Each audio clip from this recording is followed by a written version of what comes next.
Howdy folks, Joe here from Just Your Average Joe's EDC, and today we're taking a look at the Camillus Easy Open Jack that I've just spent a little bit of time restoring. Now, first of all, if you're new here, I appreciate you stopping by. If you've been many times before, thanks for coming back. We are a new channel. We've been around just a little over 3 weeks, and we're trying to gain viewership. And so if you like knife-related content, please make sure you like, subscribe, and turn on your notifications. So, this is a knife that I picked up in Waco, Texas last week. It has had some condition issues, of course. I got it at a antique mall. There was a lot of rust on it.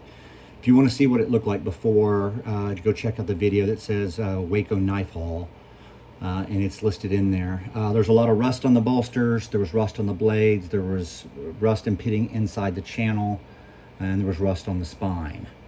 Now, I managed to clean all of that off and get it in good working order. And it's got great walk and talk. Somebody did sharpen this knife on a grinder, and I'm just not willing to go much further in thinning out these blades, trying to get these marks off. I probably could get them off. I just don't want to make it too thin and have the blade bend. It's just not, it's something that happened before, and I just don't want to have it happen again. So really all I did with this was clean it using my Dremel and clean out the interior and scrape out the rest of the interior with a file, and you know, give it a mineral bath to clean any gunk out of it. But you can hear what a great walk and talk this thing still has, and it's got it for both blades. This little one is a little tricky to get out at times. Obviously it's been sharpened down more than the other blade, the little pin blade has, but you're gonna get that. That's pretty frequently the case with these old knives. Now let's tell you a little bit about this knife. This was produced by Camillus Knife Company for the United States military service, for the Navy and the Merchant Marines as well. This is one that was made from, you know, like the early 30s to the mid 40s. And how do we know that this dates specifically to this time? Well, there's a couple of things. First of all, it has a 4-line tang stamp. So that 4-line tang stamp indicates that this knife has to have been made before 1946, because late 45, early 46 is when they retired this tang stamp and went to a 3-line tang stamp. So that's a pretty good indication there. The second is the fact that it has the bone handles. They did, after World War II, they did start to go to more of a plastic material here, Delrin and such like that. So this actually has the cattle bone jigged scales. It also features the easy pinch opening here cutout. Now, the idea behind these knives was they were going to be for sailors, servicemen, things like that.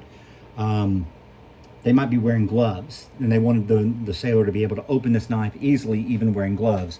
So therefore, you just have the easy pinch opening, and up you go, no problems. Originally, this knife would have also featured a bail. At some point, I may find a bail and put it on there. I would really like to do that, but I don't have one handy. I could probably make one, but I'm not going to do it at this moment. The idea behind the bail is pretty simple. You know, these guys were doing tasks. They may need to hang it from their belt in order to be able to retrieve it quickly, and then open it wearing their gloves, you know, and in rough conditions. So, you know, that's the idea behind it. Now, these were made all the way up, you know, in this exact configuration through 45. My guess is this is a World War II era knife. I kind of doubt it was made prior to World War II. I think it was probably 1941 to 1945 based on my research, but I'm not 100% positive. Of course, there's no exact model number or anything like that where you can just, you know, date it to a specific year. They didn't do that kind of stuff. It's just called the Easy Open Jack, or the Easy Jack, or the EO Jack. I've heard it and seen it called all three. So it kind of has that designation. Now, you know, in great condition, these can fetch up to like $120 or so on the secondary market. In good condition, you know, maybe 90. In poor condition, 50, 60. I'd say this is somewhere in the middle. The walk and talk is great. The scales are great. There's no problem with any of that, but the bail is missing, and somebody did sharpen it up with a grinder. You can see the marks here. And like I said, there's only so far I'm willing to go before you thin it out too much and you don't make it useful anymore. It also has really good walk and talk, and the pin blade has been thinned down. That was often the case with these knives, where people used the small blade for lots of little tasks, stripping wire and things like that. It was easier to control, less likely to cut yourself.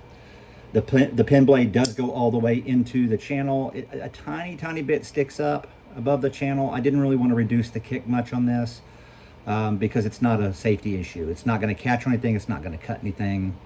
You're not going to cut your finger trying to open it. It's completely fine.